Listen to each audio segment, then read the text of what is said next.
sois béni et sois Alléluia. Gloire à Jésus-Christ. Amen. Il y aura chaque dimanche des moments de témoignage. Si vous avez un long témoignage, appelez-moi avant. Là, j'écoute. Alléluia. Amen. Frère Jimmy, je vois un peu la caméra là. Alléluia. Amen. Amen. Acclamons encore le Seigneur. Amen. Amen. Amen. Gloire à Jésus-Christ. Amen. Amen. Amen. Nous prenons nos Bibles de Galates 5, verset 22. Nous continuons avec l'enseignement sur le fruit de l'esprit. Alléluia. Amen. Vous savez qu'il y a un seul fruit qui est comme une orange. C'est-à-dire que, allons dans Galates 5, verset 22. Alléluia. Amen. Oh, c'est bon aujourd'hui. Le Seigneur est bon. Amen. Amen. Alléluia. Amen. C'est un pasteur va être de louange à Jérusalem, mais et ne pas penser dans le louange qui se fait ici. Amen. Et une louange ici et ici là. Alléluia. Amen. La louange ici c'est une louange. Yes. Alléluia. Amen. Amen. Galates 5, nous sommes tous là. Verset 22 dit, le fruit de l'esprit, c'est l'amour, la joie, la paix, la patience, la bonté, la bénignité, la fidélité, la douceur et la tempérance ou la maîtrise de soi. Alléluia. Amen. Je vais un peu les lire dans ma nouvelle version de Bible d'Alfred Cohen. Je vais un peu les lire pour que nous comprenions un peu en français courant. Gloire à Jésus-Christ. Gloire à Jésus-Christ. Galates 5, verset 22. Car l'Esprit de Dieu produit bien autre chose. Parce que dans le chapitre qui parlait, on parlait des œuvres de la chair. Il dit au verset 20, car l'Esprit de Dieu produit bien autre chose. Les fruits de l'Esprit, c'est l'amour, la joie, la paix, la patience, le bon caractère, l'amabilité, la serviabilité, la bonté, la générosité, la fidélité, la confiance dans les autres, la douceur, la modestie, l'humilité, l'aptitude à céder, à s'adapter. Alléluia. Amen. Amen. Amen. La tempérance et la chasteté, la maîtrise de soi. C'est une Bible, c'est une traduction parlante. Alléluia. Amen. La maîtrise de soi. Aujourd'hui, nous voyons, nous, la patience. Et j'ai titré ça, je regarde qu'il y a des gens qui manquent aujourd'hui. Je crois que ce sera un très très bon enseignement qui est aujourd'hui. J'ai titré ça, la patience, la pilule amère incontournable. La patience, c'est une pilule amère. Quelqu'un a pris de la quinine ici. Quelqu'un a pris un médicament qui est amer, nous qui venons de l'Afrique. Qui vient peut-être pas. Amer. Mais quand tu fais la malaria, et que tu prends la quinine ou prends la livaquine ou même les lariam, tout ce qu'on donne de malaria est amer. Tu finis par être guéri. Lui qui est pharmacien comprend ça. Les bons médicaments sont très amers. Alléluia. Tu finis par être guéri. Donc, être patient n'est pas quelque chose de facile, mais c'est un fruit de l'esprit en nous. Quand tu as dit Jésus est mon Seigneur, comme c'était Jean qui a été imaginé dans les trams à Jérusalem, quand elle a reçu Jésus, le Saint-Esprit est venu dans son cœur. Donc elle est à même de pouvoir produire la patience. On a déjà vu l'amour, on a vu la joie, on a vu la paix. J'ai beaucoup aimé l'enseignement sur la paix. Je n'ai pas encore fini la deuxième partie pour mettre sur YouTube. Et aujourd'hui, nous voyons la patience, la pilule amère incontournable. C'est-à-dire que si tu contournes la patience, tu as des problèmes dans la vie. Le Dieu que nous prions, il est l'auteur de la patience. Vous voyez, quand il rencontre Moïse, il dit, je suis l'Éternel, Dieu miséricordieux dans la colère. Je suis lent à la colère. C'est-à-dire que Dieu est patient. Comme Dieu est patient, son esprit en nous doit produire aussi la patience. Alléluia. J'ai dit plus incontournable que ça, la patience. Tu n'as pas les vraies choses de Dieu. Tu n'as pas la vraie fidélité de Dieu. Tu n'as pas les vrais succès de Dieu. À l'époque, chez moi, vers les années 83-84, c'était le pori des diamants. Les jeunes ont abandonné les études, ils allaient faire les diamants. J'en connais même un qui est venu, je m'appelle, j'étais encore étudiant, il a eu 800 000 $ à l'époque.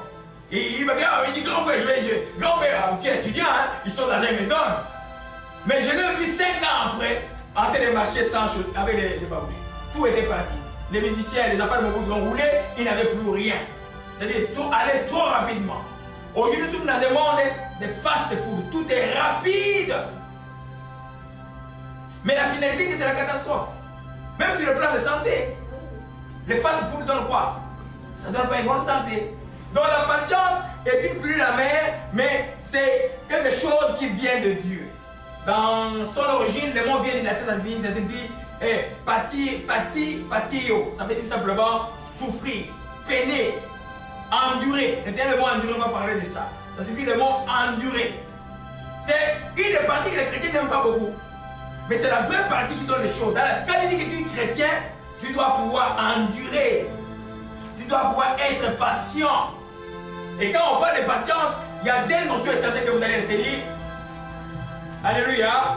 Avant que j'arrive à sauter de ce sujet, je vais vous dire que la patience est le fruit. Je mets ça à l'introduction. Est le fruit qui nous polie. Quand on prend de l'or dans une mine, c'est difficile à reconnaître. On doit le nettoyer avec du feu. La patience est le feu qui polie les chrétiens, qui te fait mûrir. Un chrétien qui ne développe pas la patience ne sera jamais mature spirituel. Même si tu es rempli Saint-Esprit, tu vas faire des gaffes sur des gaffes. Alléluia. C'est pourquoi ceux qui sont patients savent gagner de vrais gains. Parce que Dieu fait chaque chose bon à son temps. Et il aime que son enfant traverse les épreuves. Parce qu'il nous a donné quelque chose pour traverser les épreuves qui s'appelle la foi. Une autre chose qui s'appelle l'espérance. Une autre troisième chose qui s'appelle la persévérance. Toutes ces choses-là ont besoin des épreuves. Alors quand j'entends les chrétiens dire, je sais pas, papa, je n'en peux plus, je n'en peux plus. Mais ça, c'est pas un langage chrétien, je n'en peux plus. Non, parce que c'est plus toi qui vis, c'est Christ qui vit en toi. Tu peux tout par le Seigneur qui te fortifie. C'est ce que la Bible dit. Amen. Alléluia. C'est la chrétienté, c'est pas l'histoire d'abord des miracles, c'est d'abord les caractères qui doivent te former. Quand tu as un caractère chrétien, tu vas résister à toutes sortes de contrariétés qui peuvent venir dans la vie. Amen. Alléluia. Amen. Donc, la patience est le fruit qui nous polie et qui nous fait mûrir en Christ Jésus. Alléluia. Je vais commencer par un texte dans le Testament qui m'a donné juste quand j'entre dans le tour. Moi, il m'a dit, attends, Dieu m'a donné un texte que je vais ajouter à l'enseignement. Lisons Lamentation, alors le texte de Lamentation. Amen. Lamentation, c'est Jérémie qui écrit. Amen. On peut dire Lamentation du prophète Jérémie. Au chapitre 3. Alléluia. Vous savez, le prophète Jérémie, c'est un prophète qui a souffert, qu'on a persécuté, qui à un moment dit, je n'ai pas refusé d'être pasteur. Pourquoi j'ai tant de souffrance? Je suis ennemi de tout le monde. Tout le monde ne m'aime pas, alors que moi j'ai pris pour eux. Alléluia. Ici, au chapitre 3, ça s'appelle souffrance et consolation. Ici, il dit au passage, je suis l'homme qui a vu la misère sous la verge, sous sa fureur. Il m'a conduit mener dans les ténèbres et non dans la lumière. Nous sortons au verset 18. Et je dis, ma force est perdue. Je n'ai plus d'espérance. Verset 19. Quand je pense à ma détresse et à ma misère, à l'absinthe, au poison, quand mon âme s'en souvient, elle est abattue au-dedans de moi. Voici ce que je vais repasser à mon cœur, ce qui me donnera l'espérance. Les bontés de l'Éternel ne sont pas épuisées, ses compassions ne sont pas à leur terme. Et c'est renouvellé chaque matin. Oh, quelle ta fidélité est grande. Mais ce que nous voyons aujourd'hui, par rapport à toute la souffrance qu'il avait, il dit au verset 26, il est bon, verset 26, Moïse, Lamentation 3, verset 26, il est bon d'attendre en silence les secours de l'Éternel. Amen. Alléluia. Amen. Je vais aller un peu plus rapidement, et je vais un peu tempérer. Lamentation 3, verset 26, il est bon d'attendre en silence les secours de l'Éternel. C'est des fois tu as des problèmes réels. Tu es enfant de Dieu, connais tes problèmes. Mais Dieu a la discrétion sur le temps des temps, quand il va agir, il te permettra toujours de passer un peu pendant les épreuves, un peu. Alléluia. Amen. Et quand l'erreur que beaucoup de gens font, quand l'épreuve tarde, ils font quoi? Ils murmurent, ils se plaignent. Et là, se plaindre, c'est vraiment mépriser Dieu. Il dit, il est bon d'attendre en silence le secours de l'Éternel. Alléluia. Ceux qui peuvent attendre en silence, c'est qui? C'est ceux qui sont patients. Alléluia.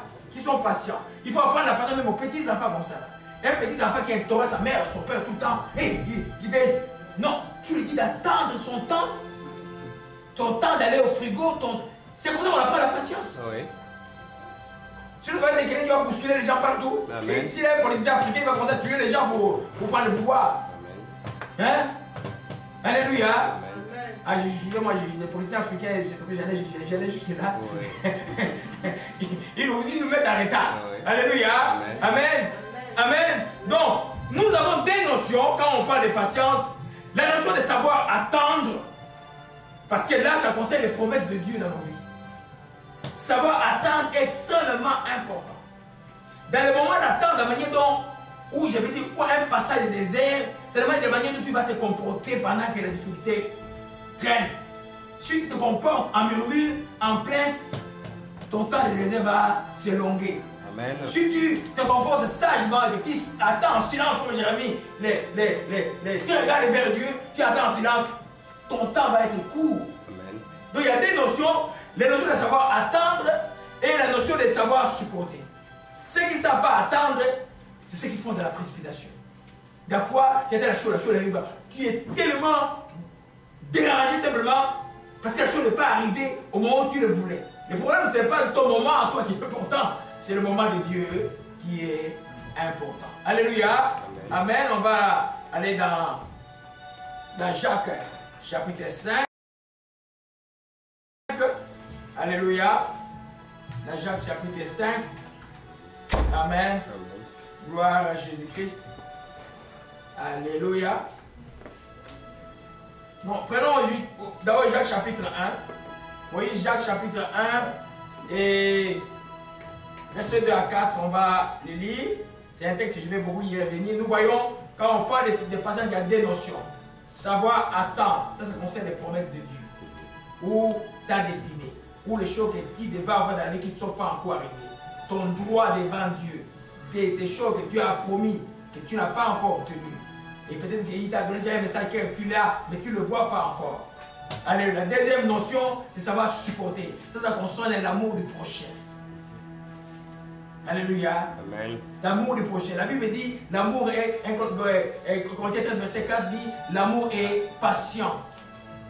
Et ce qu'on appelle les liens de l'esprit à l'église, nous parlons encore de Christ, et entre frères, même dans n'importe quelle collectivité, même la famille, vient aussi par cette forme de supporter. Ça veut dire endurer. Des fois, tu peux avoir des gens à un caractère difficile, tu fais quoi? Tu dois endurer, parce que c'est ce que Dieu te demande. Les deux notions retenues. Première notion, nous voyons d'abord, alléluia, gloire à Jésus-Christ, dans Jacques 1, verset, disons verset 2 à 4, mes frères, regardez comme un sujet de joie complète les diverses épreuves auxquelles vous pouvez être exposés. Sachant que l'épreuve de la foi produit la patience. Mais il faut que la patience accomplisse parfaitement son œuvre, afin que vous soyez parfait, accompli sans faillir en rien.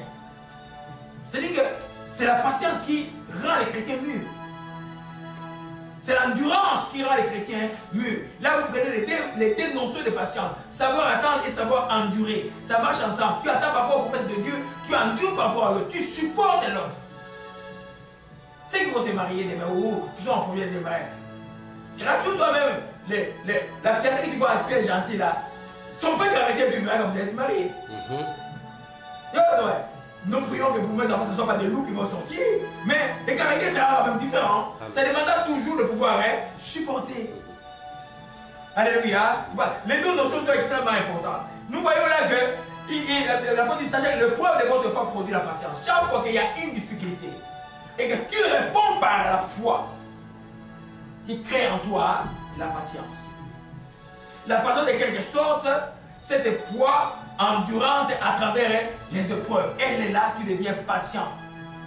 Alléluia. Et il dit aussi qu'il faut que la patience accomplisse parfaitement son œuvre, afin que vous soyez accomplis sans faillir en rien. En d'autres termes, si tu n'es pas patient, tu ne seras pas mûr, tu ne seras pas comme Dieu veut que tu sois. Il y a des choses que tu vas, j'ai dit à l'introduction, pilule incontournable. J'ai dit, j'avais des mots en vert. C'est-à-dire, si tu contournes par la précipitation, tu contournes, qui va y revenir? Si tu dis que tu es chrétien, Dieu va t'apprendre quoi? Hein? La patience. Parce que la voie de la précipitation, c'est la voie des problèmes. Il y en a même qui ne consultent même pas Dieu quand ils font les choses. Mais non, après ils vont consulter Dieu, ils disent, pasteur, prie pour ça, mais tu as déjà fait ton histoire. Mais tu mets Dieu dedans comment? Toi, consulte d'abord Dieu. Et puis avance avec Dieu au lieu de faire ton histoire et mettre Dieu dedans. Alléluia. Je vais lire un peu dans, j'ai trouvé intéressant ma petite Bible ici de Coin. Je vais lire un peu Jacques, chapitre 4. Alléluia. Oh, il dit, mais pour que vous parveniez à une pleine maturité spirituelle, il faut que l'épreuve achève son œuvre sans que votre constance ne se relâche. Voyez un peu, sans que votre constance se relâche et que votre patience se manifeste dans toute votre conduite. Donc, vous savez être patient, endurer et s'accompagne d'actes parfaits. Ainsi, vous serez plein d'efforts et vous parviendrez au but. Vous deviendrez irréprochable et il ne vous manquera de rien. Le chemin de la patience est très important, même pour la formation des serviteurs de Dieu. Quand la Bible dit que Moïse était un homme plus patient, vous savez que ça, il a été formé à ça. Moïse a quitté le trône d'Égypte à l'âge de 40 ans, il a fait 40 ans dans le désert. Il est devenu le mari d'une bergère. Il a enduré, son caractère a été formé dans le désert. Il était patient. Alléluia. Amen. Nous comprenons par là que c'est très important de savoir attendre. Oh, aujourd'hui, vous allez entendre des gens, ah, moi je suis fatigué. Moi quand il me dit ça, ça me démange l'oreille. Je suis fatigué. Tu es fatigué de quoi? Tu es chrétien. Pourquoi tu es chrétien? C'est pour voir Jésus, non? Et Jésus t'a été abandonné? Non. Le plus important pour nous, c'est de demeurer en lui. Les autres choses qu'on connaissent qui peuvent venir dans la vie arriveront. Amen. Arriveront. Mais si tu perds le salut pour les choses de la terre, ça sera très regrettable.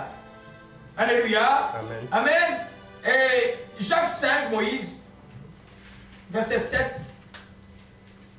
Je reviens un peu toujours à la de savoir attendre par rapport aux promesses de Dieu. Alléluia. Il dit, soyez donc patients, frères, jusqu'à l'avènement du Seigneur. Voici de labourer attend les précieux fruits de la terre. Prenez patience à son égard, jusqu'à ce qu'il ait le pluie de la première et de l'arrière-saison. Vous aussi soyez patients, affermissez vos cœurs, car l'avènement du Seigneur est proche. Nous sommes à quelle année là? 100 ans après Jésus-Christ, à peu près 90, 100 ans après Jésus-Christ. Et il parle comme si Jésus venait demain. Regardez les chrétiens d'aujourd'hui, ils parlent comme si Jésus va venir dans 2050. Cette hantise-là, le pouvoir, c'est-à-dire que l'avènement de Christ est notre priorité. Est notre priorité. Et c'est pourquoi nous sommes patients donc, à attendre notre patience par rapport à son retour. Nous travaillons tout ce que nous faisons dans la vie par rapport à son retour. C'est pourquoi je ne comprends pas les chrétiens qui disent qu'il faut les réunir pour qu'ils se pardonnent. Il faut les dire. Non, mais tu vas rater. Amen. Ça me sert. Quand vous êtes devenu chrétien, c'est pour aller au ciel. Pour aller au ciel. Ce n'est pas pour devenir comme Billy Gates. Non, c'est pour aller au ciel. Si vous faites grâce de devenir comme Billy Gates, tant mieux. Mais c'est un danger, je vous avise déjà. Amen. Amen. Mais le plus important, d'abord, c'est d'aller au ciel. Ce n'est pas pour. C'est pas le mariage. Le mariage, au ciel, il n'y a pas de mariage. Quand vous allez dans 1 Corinthiens chapitre 7, Paul même dit que autant que je le marie à ma fille, que je puisse la marier. Chose terrestre.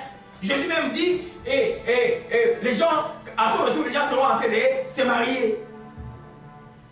Donc le plus important, ce n'est pas, je dirais, les petites choses que Dieu nous donne sur la terre pour notre vie. Dieu est bon, il veut que nous ayons avoir tout cela. Mais le plus important, nous devons regarder. C'est comme nous devons être, à part ça, nous devons attendre avec patience. Amen. Quand il y a les patience, vous voyez que les fruits là, ils se tiennent. L'amour, la joie, la paix. Celui qui n'a pas la paix dans le cœur ne peut pas être patient. Amen. Quand quelqu'un n'est pas patient, il est impatient. Son cœur fait quoi? Là, on ne dort plus. Amen. Savoir attendre, c'est tellement important. La confiance en Dieu. Même ce qu'on appelle l'espérance par rapport aux promesses de Dieu. Amen. C'est développé par rapport à la patience. Il faut être patient. Patient pourquoi? Parce que Dieu est sûr qu'il va revenir. Jésus il va revenir, il n'y a pas de doute à ça. Il va revenir. Les gens peuvent rire, peuvent jouer, mais Jésus va revenir. Alléluia. Amen. Amen. Gloire à Jésus-Christ. 1 Pierre 3, verset 9 à 5, Moïse. 2 Pierre plutôt. 3, verset 9 à 5. Amen.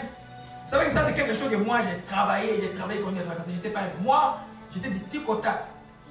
Tu me provoques, j'ai des règles de ton cas sur place. Hein? Mais c'est un caractère que j'ai travaillé, et je continue à travailler sur ça. Alléluia. Je sais de quoi je parle. Ouais. Je nous enseigne, je sais de quoi je parle. Amen. Alléluia. Amen. Amen. 1 Pierre, 2 Pierre. 2 Pierre 3. Alléluia. 2 Pierre 3, verset 9. Alléluia. Gloire à Jésus-Christ. Verset 9 à 10. Alléluia.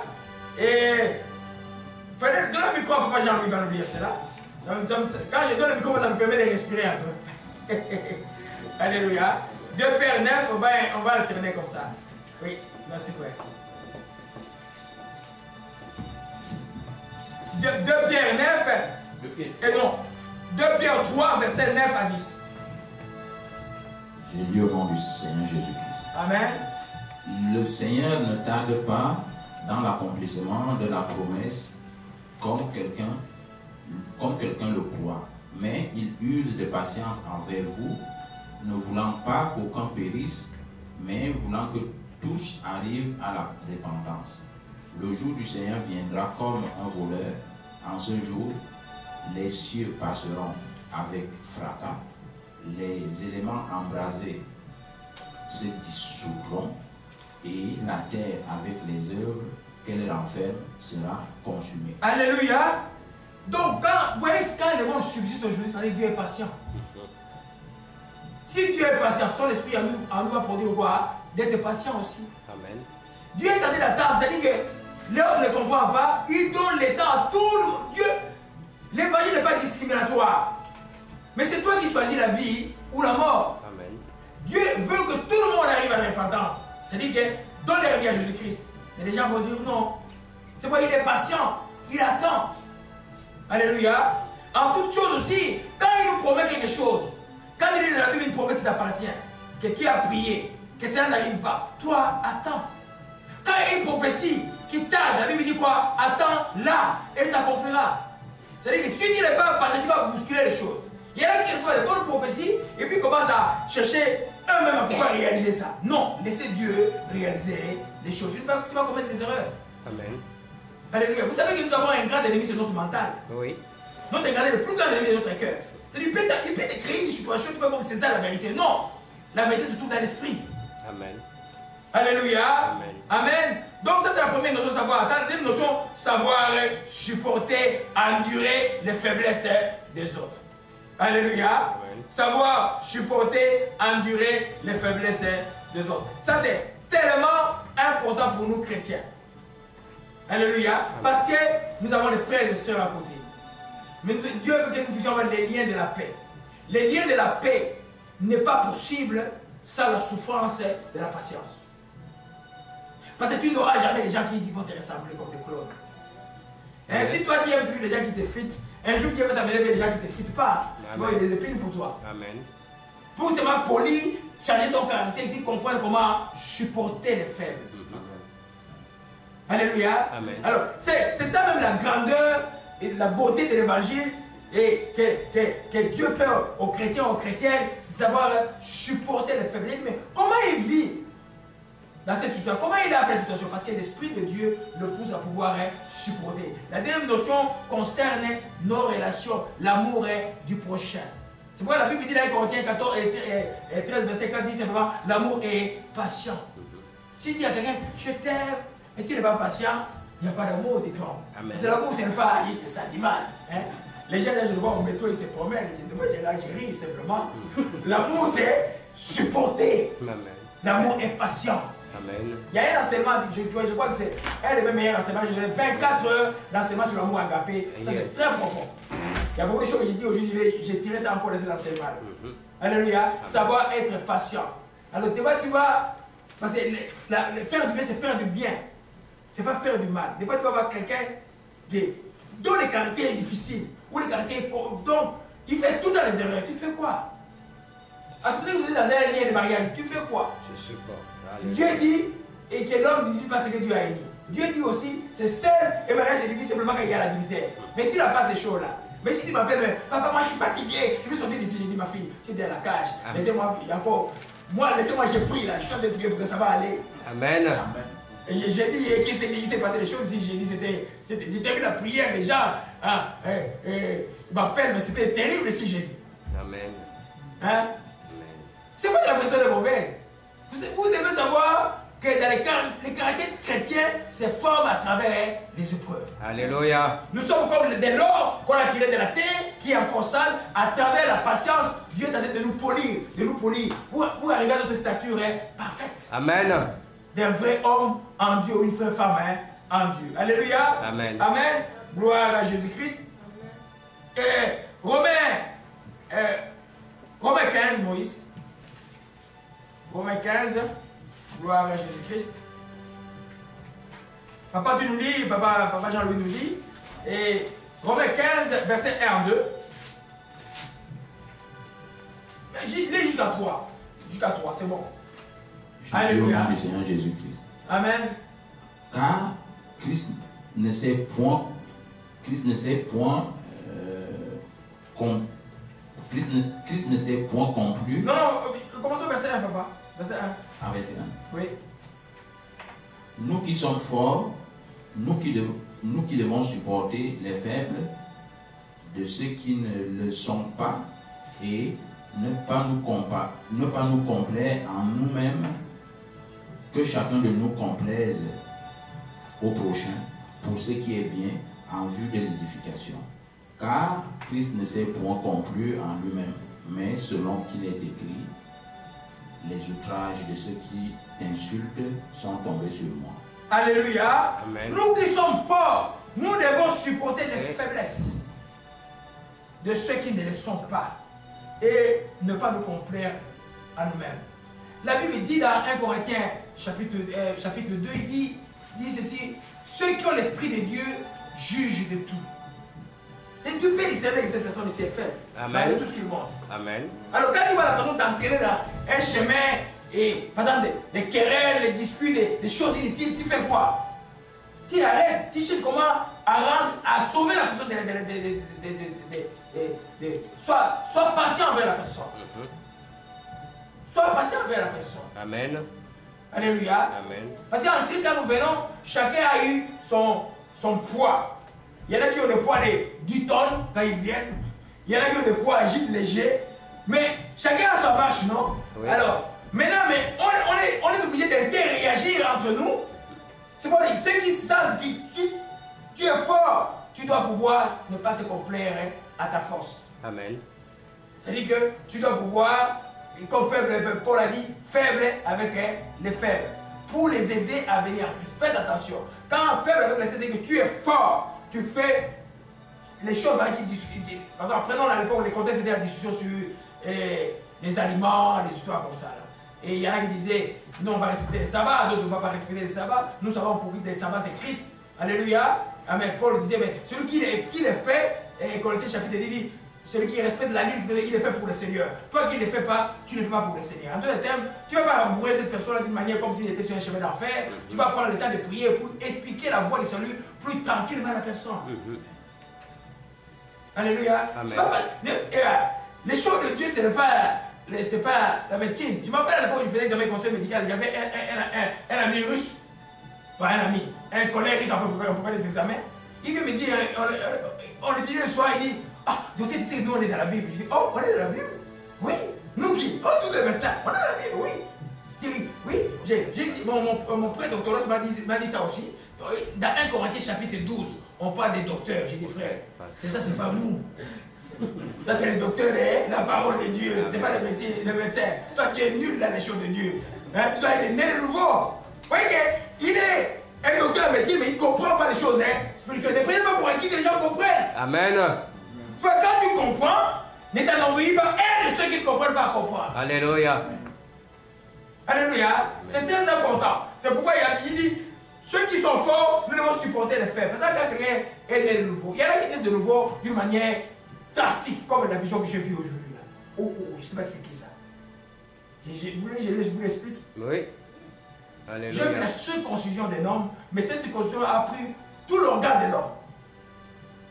Ça signifie que Dieu a fait une chirurgie drastique dans le cœur de quelqu'un. Cette personne ne sera plus jamais la même. Et je bénis Dieu pour cette personne. Amen. Amen. J'ai dit, Seigneur, c'est quoi ça? C'est quoi ça? Donc, c'est une circoncision drastique. Il y a des gens qui changent comme ça. Là. Et quand j'ai des gens autour des doutes, est-ce qu'il a changé ou pas? Moi, j'étais comme ça. J'ai dit à mon ami est venu me chercher. Le papa de Kibi, il dit, ah, mercredi, on va aller à Bandal. J'ai dit, mon frère, là, je ne peux plus lâcher chez moi là. Je prends ma voiture, je rentre à la maison. Je dis, ah, tu vas me suivre dans 2 semaines. 10 ans après, c'est moi qui l'ai baptisé aux États-Unis. Il y en a qui changent lentement. Amen. Et papa, ah, il tombe. Papa, oh, il tombe. Ah, après le pasteur 1000 fois. Mais c'est un chrétien. Tant qu'il se répand, il est chrétien. On fait quoi? On les tient, jusqu'au jour où il va se mettre debout. Amen. Alléluia. Amen. C'est pourquoi, quand tu es fort, par exemple, dans la prière, moi, je viens de combattre ici, j'ai dit. Et je vois des gens qui arrivent, pouf, on arrive 3 heures, on est en prière. Quelqu'un ne va arriver, ne peut pas prier, par exemple. Il peut prier peut-être tout ça. Mais tranquillement, et après ça va se lever jusqu'à ce que le Saint-Esprit va l'aider. Amen. Alléluia. Jusqu'à ce que lui va comprendre que le Saint-Esprit est toujours. Amen. Alléluia. Amen. Amen. Donc, ne peut être patient que celui qui croit vraiment en Dieu. Celui qui ne croit pas en Dieu ne peut pas être patient, car la foi résiste aux épreuves. L'élément qui nous fait résister aux épreuves, c'est la foi en Dieu. Quand vous voyez quelqu'un d'impatient, la personne n'a pas de foi. Les gens ignorent ça. Celui qui a la foi va résister aux épreuves. C'est-à-dire que, et prenons le cas d'Abraham. Dieu lui a promis un enfant. Et puis, l'enfant n'arrivait pas. Et puis, il s'est plaint, Dieu dit non, ce n'est pas ton serviteur, l'enfant qui naîtra de toi. Et puis, Sarah vient les forcer, il y a un enfant à travers, qui nous cause encore le problème jusqu'aujourd'hui, à travers la servante. Mais finalement, il a tenu fort, il a persévéré jusqu'à ce qu'il puisse, il a eu son enfant. Amen. C'est-à-dire qu'il n'a pas perdu patience. Il n'est pas allé vers d'autres dieux. Il n'a pas pointé le doigt à Dieu. Il est resté confiant en Dieu. Alléluia. Amen. Amen. C'est pourquoi l'élément le plus important, c'est un fruit de l'esprit. Mais ce fruit-là, si tu as la foi, pourquoi la patience vient? C'est parce que tu gardes la foi à travers les épreuves. Amen. Si tu gardes, tu n'es pas. C'est celui qui a moins de problèmes, c'est plein moins de problèmes. Ah, j'abandonne. Ah, dis en question, c'était comme ça. Oui, mais toi, tu croyais que c'était comment? Hein? Paix à son âme, frère Guy, le mari de notre soeur, en 2003, il m'appelle, il dit, frère Laurent, dis-moi un peu. Quand j'étais pas chrétien, là, mes affaires étaient. C'est quoi que je suis en train de voir là? C'était là, je dis, mais c'est l'école, frère. C'est l'école. Et ils ont passé 2 ans de difficultés extrêmes. La 3e année, c'était boum! La restauration complète. Vous avez quel genre de frère il a été? Oui. Mais, alléluia. Amen. Grâce à Dieu. Alléluia. Amen. Amen. Donc, c'est très important. Alors, on met dans Hébreux 6. Hébreux 6. Alléluia. Je vais juste vous donner une première partie. Les 10 choses à savoir que vous devez retenir. Je vais parler ça dimanche prochain. Et Hébreux 6, verset 15.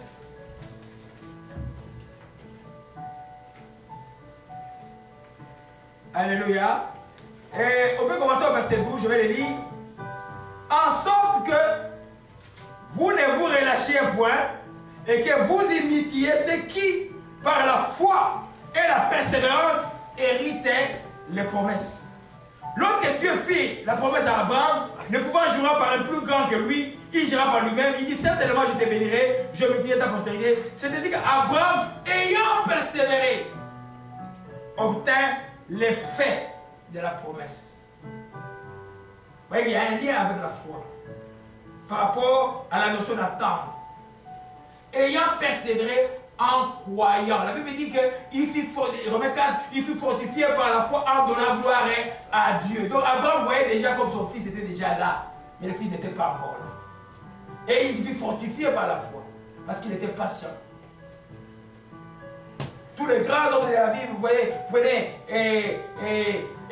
Job, il était patient. Vous prenez Moïse était fort patient. Vous prenez les neveux d'Abraham, Lot, il était patient. La Bible dit, il souffrait par rapport à ce qu'il voyait autour de lui. Alléluia.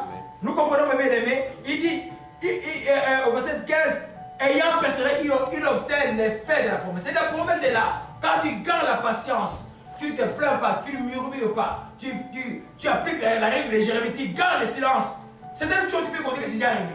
Des fois, tu as prié, Dieu a répondu. Quand c'est réglé, ne parle même plus de ça. Tu vois, la chose va s'accomplir.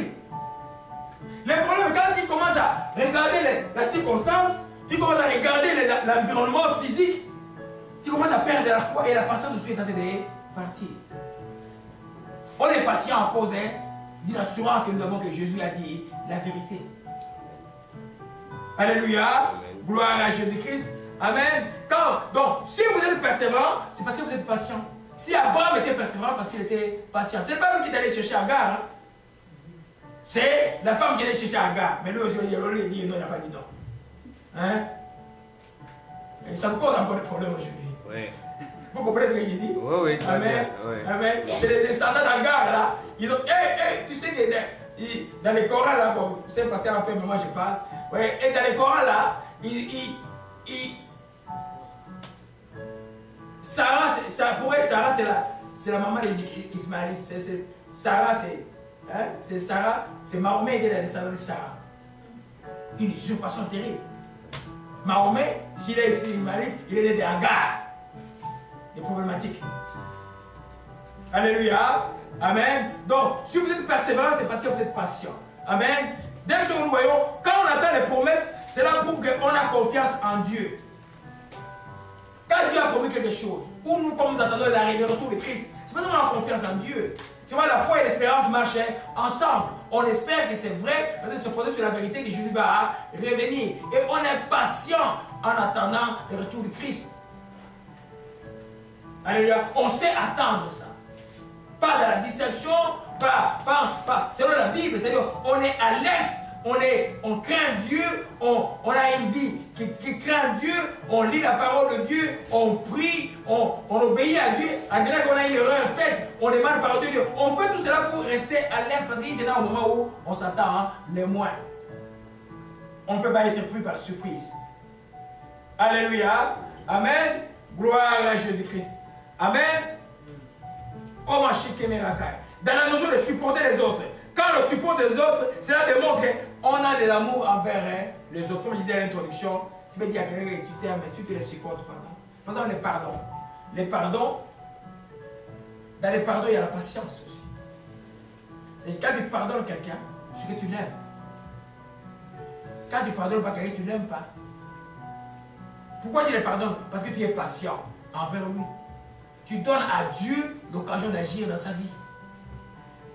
Quand on est patient, on donne à Dieu l'occasion d'agir dans la vie des tierces. Surtout les enfants là, moi j'en ai beaucoup, des fois tu dis ça, oh. Mais il faut être patient avec les enfants. Parce qu'ils sont tous différents. Mais toi qui es le père, toi qui es la mère, tu dois être patient. Alléluia. Gloire à Jésus-Christ, que son nom soit béni et soit exalté. Et notre principe, avant que je donne les choses que je voulais partager profondément aujourd'hui, la patience dans les épreuves est le support de l'expérience. J'ai dit, la patience dans les épreuves est le support de l'espérance. L'espérance, c'est quoi? C'est cette conviction eschatologique de croire que tout ce que Christ a promis va se réaliser. En attendant le retour de Christ. Ça demande d'être patient. C'est-à-dire, quand quelqu'un est patient dans les épreuves, il aura une forte espérance en Dieu. Quand quelqu'un n'est pas patient dans les épreuves, il va abandonner en cours de route. Ah, Dieu est là aussi, hein. Moi, je ne pensais pas que c'était comme ça. Mais tu croyais que c'était comment? Hein? Dieu, tu ne changes pas de terre, tu ne changes pas les environnements. C'est toi qui dois changer par rapport à ces choses. C'est toi qui dois mater l'environnement aussi qui est autour de toi. Mais l'environnement, les croyants et les non-croyants, ils sont dans le même environnement de tourments. Mais toi, tu dois pouvoir garder l'épreuve, la patience par les épreuves. Vous n'aurez jamais l'espérance si vous n'êtes pas patient. Celui qui n'est pas patient n'aura jamais l'espérance. On voit aujourd'hui les dépressions et tout ça. C'est des gens qui perdent l'espérance. Regarde-moi ces journalistes, ces Bourdin que tout le monde trouvait souriant à CNN et tout ça. Il est dans un hôtel et se suicide. C'est le vide. Nous la chanson, il y a le vide dans le monde. Les gens ne comprennent pas que sans Christ, il y a le vide. Imaginez que toi tu es en Afrique, moi je suis allé en Europe, et tu arrives en Europe, tu vas avoir l'argent, tu as l'argent, tu as tout. Et puis tu as rencontré le vide. C'est une déception. Hein? Alléluia. Amen. C'est pourquoi nous, comme enfants de Dieu, nous devons garder, quand on voit la patience des épreuves, c'est là bâtir notre espérance en Christ. Il n'y a aucun événement. Il y a même un texte, mais c'est ça l'Esprit qui me donne. Regardez ce texte, ça commence à décrire la situation. Je n'avais pas prévu de parler de ça. Romains 8.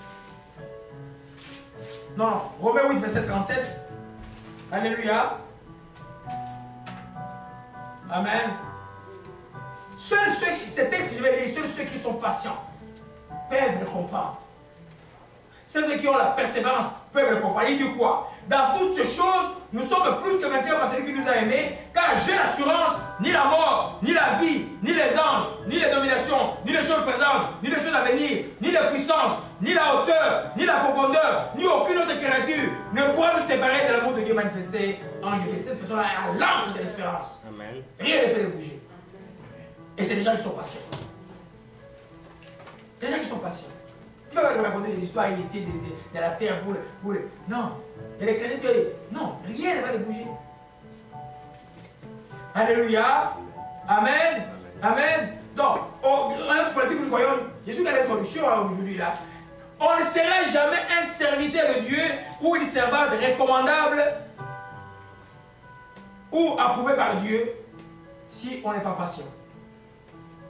Un serviteur de Dieu est passé d'une catastrophe. Il y a des gens qui vont t'injurier, il y a des gens qui vont se moquer de toi, il y a des gens qui vont te trahir, il y a des gens qui ne vont pas seulement comprendre. Tu lui répètes la même chose 1000 fois, il ne comprend pas. Mais il est chrétien. Il est sous ta direction. Dieu dit c'est ma brebis, c'est mon brebis. Tu fais quoi? Alléluia.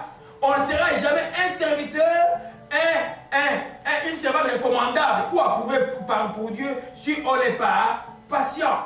Alléluia. La Bible parle de qui? De Moïse, qui était l'homme qui était nommé patient. Comment est-ce qu'il a supporté l'opposition de ces peuples rebelles?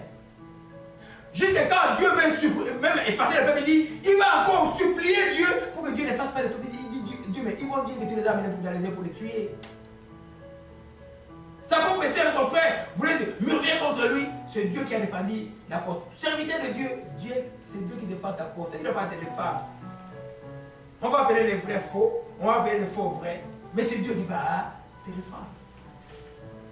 Pourquoi allons dans 1 Corinthiens 6, verset 4. Alléluia. C'est quoi? Ah non, moi je suis appelé et je vais faire l'école biblique. Mais à part quand je cause avec moi, je sens que la patience n'est pas là.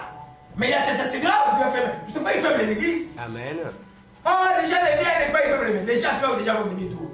Tu veux les chrétiens ou des gens qui vont venir en robe de nuit à l'église? Amen. Ou les gens qui, dès qu'ils sont là, ils ne sont plus chrétiens. Tu le vois ici, le soir il est à Balatou. Hein? Beaucoup aujourd'hui. Amen. Vous voyez un peu? Ça, c'est pas les chrétiens, je m'excuse. C'est pas les chrétiens. C'est pas les chrétiens. La louange que nous avons là est meilleure que plus que tous les danses de Balatou. Où tu perds ton argent et puis la boisson. Tu vois, il y a des boissons que vous buvez là, peut-être c'est les pupilles des démons là-bas. Vous les buvez et puis tu rentres à la maison, et puis tout l'argent est parti. Alléluia. Amen.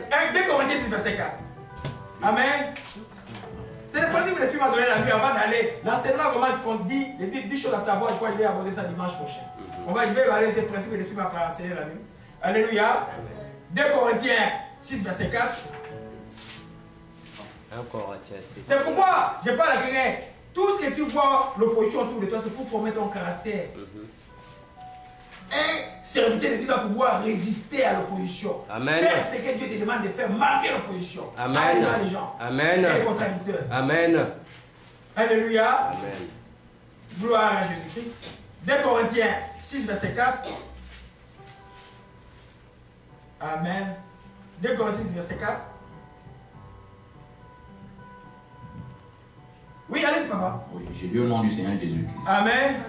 Mais nous nous rendons à tous égards recommandables comme serviteurs de Dieu par beaucoup de patience dans les tribulations, dans les calamités et dans les détresses. Tu peux continuer jusqu'au verset 6, c'est tellement beau. Sous les coups, dans les prisons, dans les troubles, dans les travaux, dans les veilles, dans les jeûnes, par la pureté, par la connaissance, par la longanimité, par la bonté, par un esprit saint, par une charité sincère. Alléluia. Par la parole de vérité, par la puissance de Dieu, par les armes offensives de vanité, tout ça. Mais ce qui nous concerne aujourd'hui, c'est le verset 4. Nous nous rendons à tout égard recommandables comme serviteurs de par beaucoup de quoi? De patience. De patience à travers quoi? Les tribulations, les calamités. Mais tu peux dire que, non. Quelqu'un avait posé la question à un frère. Dis-moi un peu, je vais me dire au Canada, est-ce que les églises ça marche là-bas? Je dis, mais pourquoi les églises c'est du marché ou quoi? Vous voyez un peu? C'est des gens comme ça là. Hein? Les serviteurs de Dieu, le premier verset c'est Paul, les grands serviteurs de Dieu, celui le plus prolifique des apôtres de Jésus-Christ. Il décrit comment il s'est rendu recommandable par beaucoup de patience dans les tribulations, dans les calamités, dans les détresses, sous le coup, dans les prisons, dans les troubles, dans les travaux, dans les veilles, dans les jeûnes. C'est ça le serviteur de Dieu. Amen. C'est pas d'aller avoir un doctorat en théologie. Tu ne fais pas ces choses-là, c'est nul. Tu ne vas rien enseigner. Amen. Tu vas enseigner le corps, il n'y aura pas de puissance. Vous comprenez un peu? Alléluia. Donc, pour les serviteurs de Dieu, c'est tellement important. Pour tout chrétien. Parce que tout le monde est appelé à servir. Hein? Amen. Nous, je vais le dire un peu dans la version de Coin, rapidement. Rapidement, alléluia. Gloire à Jésus-Christ. 2 Corinthiens 6, verset 4. Au contraire, à tout égard et en toutes circonstances, nous nous efforçons de démontrer que nous sommes des vrais serviteurs de Dieu. Nous supportons avec beaucoup de patience les différentes épreuves qui nous assaillent. Nous endurons les détresses les plus diverses, les privations, l'angoisse, le coup, la prison, les émeutes, les fatigues, les nuits blanches et les gênes, etc. Pardon, mettez-moi, je viens faire l'évaluation, prenez-moi l'hôtel 3 étoiles, moi je vais dormir dedans. Vraiment. C'est des histoires. Amen. Un vrai serviteur de Dieu, tu es sur un lit, tu dors. Tu es par terre, tu dors. Amen. Mais toi, ta vie, c'est à genoux, tu cherches des lits, pourquoi? Alléluia. Amen. Paul dit que nous sommes pauvres, nous enrichissons les autres. Amen. C'est ça le serviteur de Dieu. Oui. Quand vous en avez un vrai, protégez-le. Alléluia. Parce qu'aujourd'hui, il n'y en a pas beaucoup. Alléluia. Amen. Amen. Nous voyons là que quand on dit serviteur de quoi, la patience est ce qui forme les serviteurs. Moïse a fait 40 ans dans le désert. La Bible dit il a connu un peuple le plus rebelle qu'il soit, qui n'avait aucune conscience de Dieu. La Bible dit qu'il était un homme fort patient, plus qu'aucun autre homme sur la terre. Mais la rébellion ne peut pas y raison de lui. Il n'a pas vu Canaan. Alléluia. Voilà l'importance de la patience. Dans l'impatience, il peut commettre des erreurs graves. Des fois, il va être irréversible sur l'onction de Dieu. C'est pourquoi il y a l'église, ne m'interrompez pas, s'il vous plaît. Si un jour vous venez passer la nuit chez moi, c'est que tu as passé la nuit chez moi, c'est pourquoi je dors. Tu vas dire, ah, c'est comme ça. Marie, il y en a que je ne vois plus. Alléluia. Non, ça ne se prépare les choses là. L'impact, vous ne voyez pas l'impact ici. Vous voyez l'impact des gens. Quand nous faisons l'enseignement comme ça, on les met sur YouTube, les gens changent à distance, les pasteurs appellent pour avoir juste l'enseignement. C'est ça l'impact que nous cherchons. Amen. Et ça demande un prix de notre part. Si on est dans le monde, cherchant pour les choses du monde, c'est regrettable. Alléluia. La patience est la nôtre. Donc, tu dois forger, tu dois créer aussi des enfants de la foi qui sont patients. Amen. Sinon, nous faisons des erreurs tout le temps.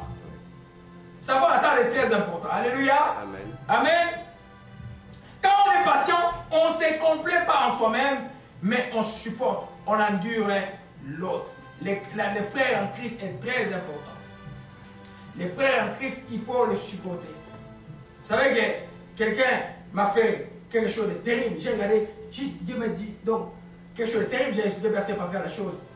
Et puis la personne a appelé hier. Ah, papa, je m'excuse, j'avais donné un rendez-vous, mais je ne peux pas. J'ai dit, ma fille, mais pourquoi tu ne m'as pas dit? Tu ne peux pas appeler le même jour que je ne peux pas faire ça. Je dis, je peux dire que tu m'as arnaqué. Est-ce qu'on peut arnaquer Dieu avoir des problèmes avec Dieu? Mais si tu as un problème, je veux comprendre que tu as un problème.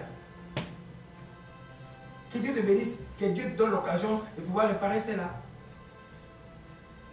Je suis sûr qu'un autre serviteur de Dieu, il aurait maudit. Parce que ce que la personne a fait m'a coupé un peu les pieds.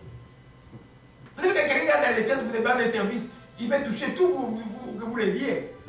J'ai dit, mais il ne fallait pas défaire ça, ma fille. Il fallait me dire, j'ai un problème, que je n'ai pas encore un travail, est-ce que tu peux m'aider? Je vais trouver quelque chose, je vais t'aider. Ne dis pas que, hey, moi je vais te donner à telle date. Et puis je te disparais. J'ai dit que ça, c'est pas mon argent, c'est l'argent de Dieu. Mais je crois qu'un de ses amis m'a appelé à 5 heures du matin pour un problème. Moi, j'ai confondu de voix. J'ai confondu de voix. Il dit, oh, c'est pas moi, c'est l'autre. Je dis, ah, mais l'autre là, je le cherche. C'est l'autre qui a parlé, il a appelé. Déjà, moi, tu fais quoi? Tu as fait sa délivrance et il est sorti des choses les plus monstrueuses de la terre. À cause d'un problème d'argent, tu vas lui mourir le salut? Non. Amen. Non. Amen. Tu es au-dessus de ça. Amen. Mais j'ai tiré ma leçon. Alléluia. Amen. Amen. Gloire à Jésus-Christ. Amen. Amen. Amen. Alléluia. Il y a un dernier principe que nous voyons. Donc, être patient, ce n'est pas être passif. On n'est pas passif quand tu es patient. C'est-à-dire que être patient, ce n'est pas être nonchalant. Tu regardes, observateur, papa cool, maman cool. Non, les enfants font. Non.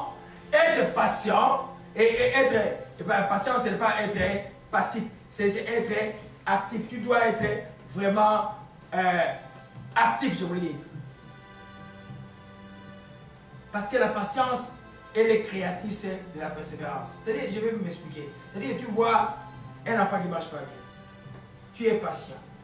Tu dis, je vais le foutre dehors, mais dehors, il y a des loups. Je vais ne plus le récupérer. Amen. Tu fais le choix d'endurer sa présence. Mais tu ne restes pas passif. Tu restes en prière.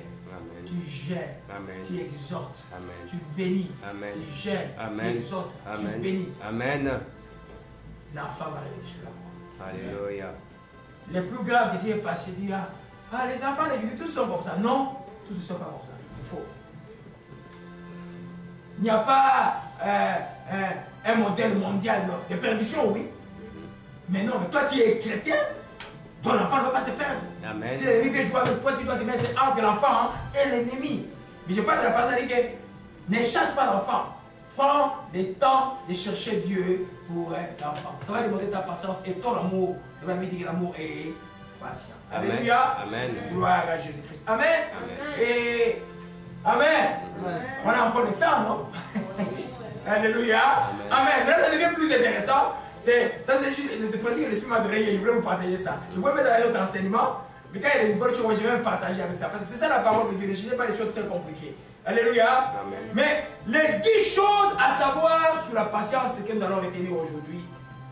Parce que nous avons vu que la patience est la chose qui nous polie, qui nous rend mûrs dans la vie chrétienne. La 10 choses à savoir, que la patience, la patience est le caractère de Dieu. C'est pourquoi il est manifesté par le Saint-Esprit. C'est pourquoi il est inscrit comme un fruit de l'Esprit. C'est pourquoi on dit que la vie, le fruit de l'Esprit, c'est l'amour, la joie et la patience. Donc, ça fait partie du caractère de Dieu. Dieu a toujours été patient. Il a attendu jusqu'à la colère, le temps de Noé. Les gens ont tellement fait de bêtises, il a attendu finalement la colère, il a frappé. Et puis, maintenant il attend, il donne le temps de la grâce est encore très très long, il attend. On annonce l'évangile, les gens réussissent, il attend. Mais à un moment donné, il va, on a vu tous les éléments vont se dissoudre. Alléluia. Amen. Donc c'est la patience, quand on te dit d'être patient, on te le dit parce que toi, l'Esprit de Dieu est en toi, c'est normal que tu sois patient. Ou tu apprennes à devenir patient. Je vous dis que moi, je le suis devenu. J'ai vu ça avec le dé de mon beau-frère.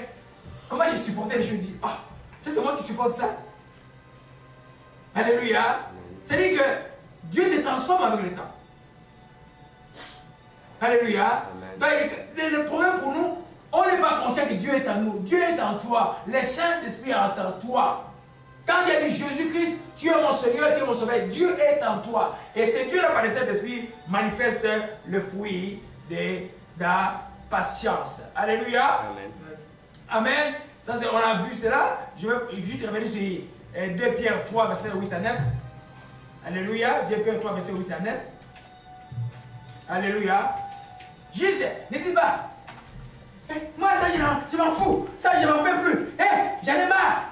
Ici on dit quoi? Je suis tanné. Non, les chrétiens ne se tannent pas, il n'y a pas de tannage. Amen. Toi tu ne tannes pas, toi tu es patient. Il sait attendre les choses. Alléluia. Amen. Parce que tu as l'amour dans le cœur, parce que tu as la joie dans le cœur, parce que tu as la paix dans le cœur, c'est normal que tu puisses être patient. Savoir attendre et savoir endurer. Ce n'est pas par toi, c'est par qui? Le Saint-Esprit qui est en toi. Alléluia. 2 Pierre 3, verset 8 à 9. J'ai dit au nom du Seigneur Jésus-Christ. Mais il est une chose, bien-aimée, que vous ne devez pas ignorer. C'est que devant le Seigneur, un jour est comme 1000 ans, et 1000 ans sont comme un jour. Le Seigneur ne tarde pas dans l'accomplissement de la promesse, comme quelqu'un le croit. Mais il use de patience envers vous, ne voulant pas qu'aucun méprise, mais voulant que tout arrive à la repentance. Amen. Ne voulons qu'aucun périsse et que tous arrivent à la repentance. Regarde comment Dieu est patient. C'est pourquoi quand vous annoncez les gens l'évangile, maintenant n'ayez pas honte de parler de Jésus aux gens. Notre sœur a dû parler du témoignage de cette femme en plein Jérusalem en train d'évangéliser. Mais toi, à Montréal, il n'y a pas de bornes. Pourquoi tu ne parles pas de Jésus aux gens? Amen. Autour de toi, parle de Amen. Jésus. Amène les gens à Christ. Amen. Tu as besoin d'après du salut. Mais dans les livres sur la peur, derrière il y en a. Sur les sites, il y a des modèles de prière du salut. Imprime-le. Fais comme frère Didier faisait, aller donner ça aux gens. Alléluia. Quand quelqu'un est né de nouveau, c'est déjà un bon départ. Parce que Jésus n'est pas venu compliquer les choses. Vous voyez, il dit ici, le Seigneur ne tarde pas dans l'accomplissement de la promesse. C'est pour de dessous de tout ce monde ici là. Il ne tarde pas, mais il use de patience envers vous. C'est-à-dire qu'il attend. La même chose que Dieu attend, nous aussi, ils ont de patience envers les autres qui ne changent pas encore. La patience de Dieu n'est pas passive, elle est active. Parce que vous avez un intercesseur auprès du Père qui, Jésus-Christ est le juge qui intercède jour et nuit. Toi aussi, fais ça pour le prochain. Je ne comprends pas comment vous avez le temps de regarder des vidéos qui nous tuent pendant 3 ans et 5 ans de temps. Il y a tellement de travail à faire pour Dieu. Amen. Dans la famille autour. Parlez. Lisez la Bible. Alléluia. Amen. Deuxième chose, à savoir sur la patience. C'est Dieu qui nous rend patients. Alléluia. Donc par le Saint-Esprit, nous sommes patients. C'est pourquoi ils appellent le fruit de l'Esprit. L'impatience est toujours destructrice. Imagine-toi tu as un boss qui n'attend, il cherche une occasion pour te virer au travail. Il te provoque. Mais si tu ne sais pas être patient, il va te renvoyer après un jour. Amen. Je voulais vous dire que la patience a sa jumelle dans le fruit de l'esprit, qui s'appelle la maîtrise de soi. On va voir ça dans d'autres dimanches.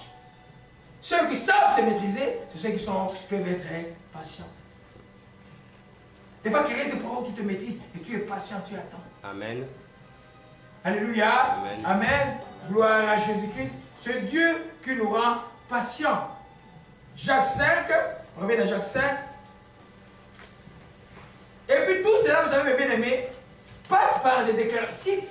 Ne te maudis pas à dire, hé, moi, je suis impatient, moi je suis colérique. Non, dis que je suis patient par la grâce de Dieu. Alléluia. Amen. Même si tu ne le vois pas, tu le fais par la foi. Je suis patient par la grâce de Dieu. Amen. Le plus que tu les rencontres de cette vérité, tu vas commencer à les vivre. Alléluia. Amen. Gloire Tout va bien maintenant? Ouais. Alléluia. Jacques 5. Alléluia. À partir du verset 8, je vais lire. Vous aussi, soyez patients. Affermissez vos cœurs, car l'avènement du Seigneur est proche. Ne vous plaignez pas les uns les autres, frères, afin que vous ne soyez pas jugés. Les juges à la porte. Prenez mes frères pour modèle de souffrance. Prenez par quoi modèle de souffrance et de patience les prophètes plutôt, qui ont parlé au nom du Seigneur. Voici, nous disons bienheureux ceux qui ont souffert patiemment. Vous avez entendu parler de la patience de Job.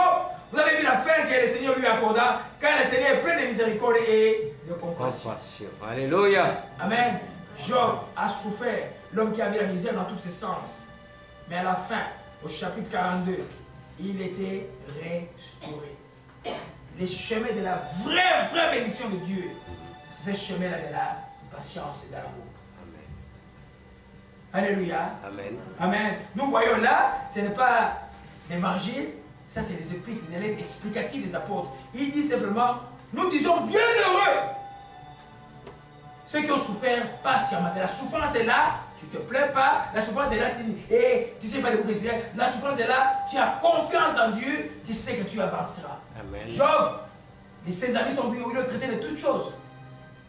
Mais à la fin, il a prié pour ses amis, il a recouvert tout ce qu'il avait perdu. Alléluia. Amen. Amen. C'est-à-dire que quand il y a une souffrance, ce n'est pas un motif pour nous de nous échapper. Non, c'est pour pouvoir endurer. Si la souffrance est une barrière par rapport à la destinée, nous marchons au nom de Jésus-Christ Nazareth. Nous ne contournons pas par la patience et nous allons obtenir notre but. Alléluia. Amen. Donc c'est très important, c'est Dieu qui nous rend patients. Parce qu'en nous, on est déjà patient. Ceux qui me connaissent, ils savent de quoi je parle. Parce que il y a des gens, nous on est comme des rescapés un peu là. J'étais un jeune très turbulent, très bagarré, très turbulent.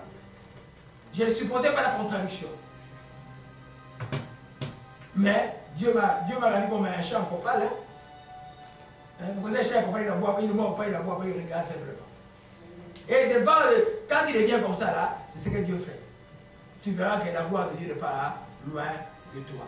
Troisième chose que nous voyons, la patience ne s'acquiert que par l'obéissance pendant l'épreuve.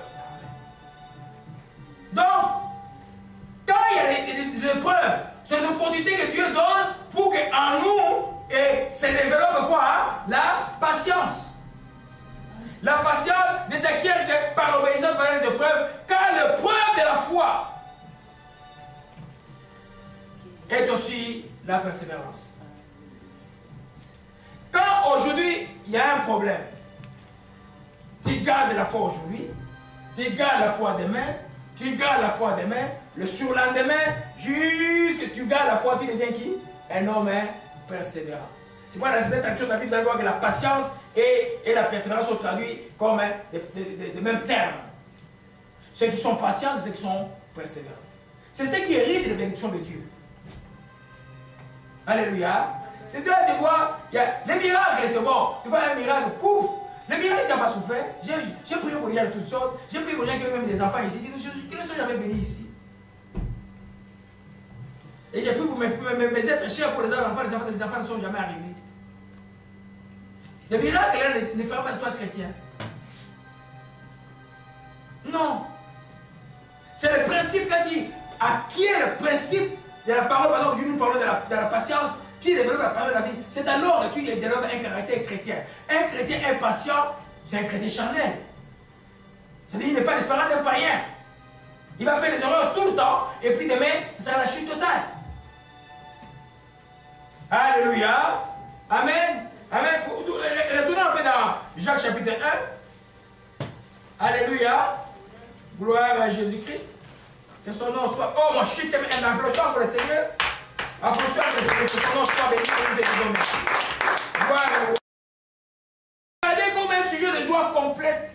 Il diffère des preuves auxquelles vous pouvez être exposé. Est-ce que c'est. Il y a personne qui comprend ça? C'est quoi? C'est parler à. On ne comprend pas ça. Regardez comme un sujet de joie complète. les diverses épreuves auxquelles vous pouvez être exposés, sachant que l'épreuve de votre foi, ou ce qui éprouve votre foi, la circonstance qui éprouve votre foi, va produire quoi? La patience. Et puis, il faut que la patience accomplisse parfaitement son œuvre, afin que vous soyez parfait, accompli sans rien faillir.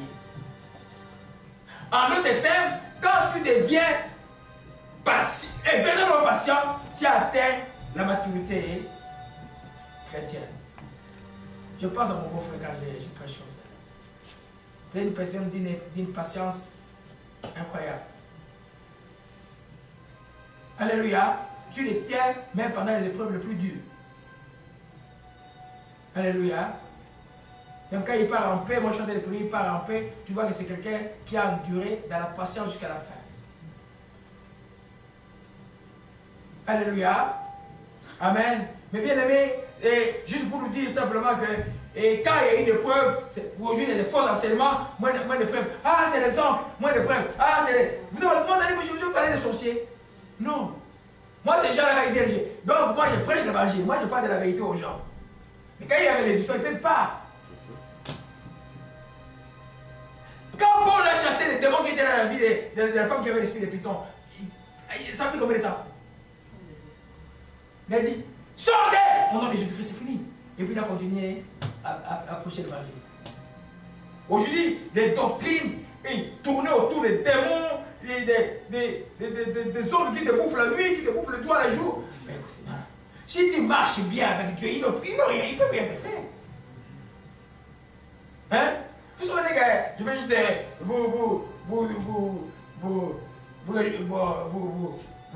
je sais que c'est fort, je voulais un peu parler de quelque chose pour un peu sourire un peu. Quand mon papa est mort, son grand frère qui était un grand sorcier, il a envoyé les gens, il dit à la docteur comme il est venu, d'envoyer ses deux mamans, donc mon papa avait des femmes, c'est deux mamans envoyées au village. J'ai dit, va lui dire hein, que lui envoie l'argent pour les deux femmes pour là-bas. Ils sont repartis.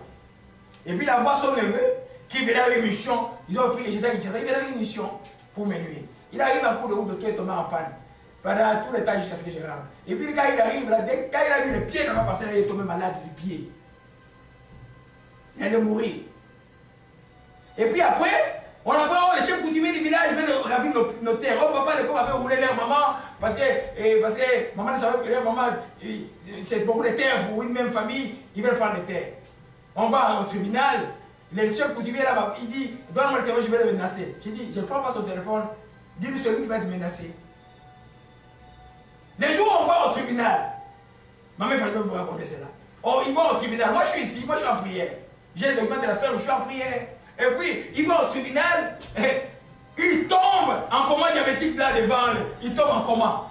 Oh, tout le monde, oh, les enfants de Cassé, l'enfant de Cassé, le docteur, là, il a la sorcellerie des blancs.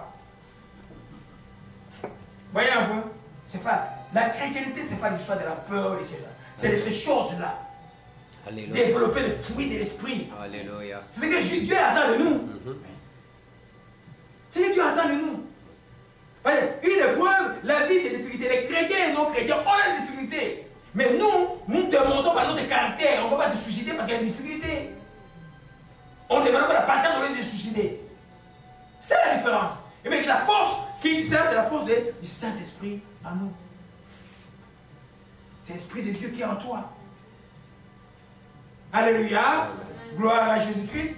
Amen. Je vais les lire dans la transcription dynamique de Quen. Je sais qu'il y a beaucoup qui vont chercher cette Bible-là, je sais déjà.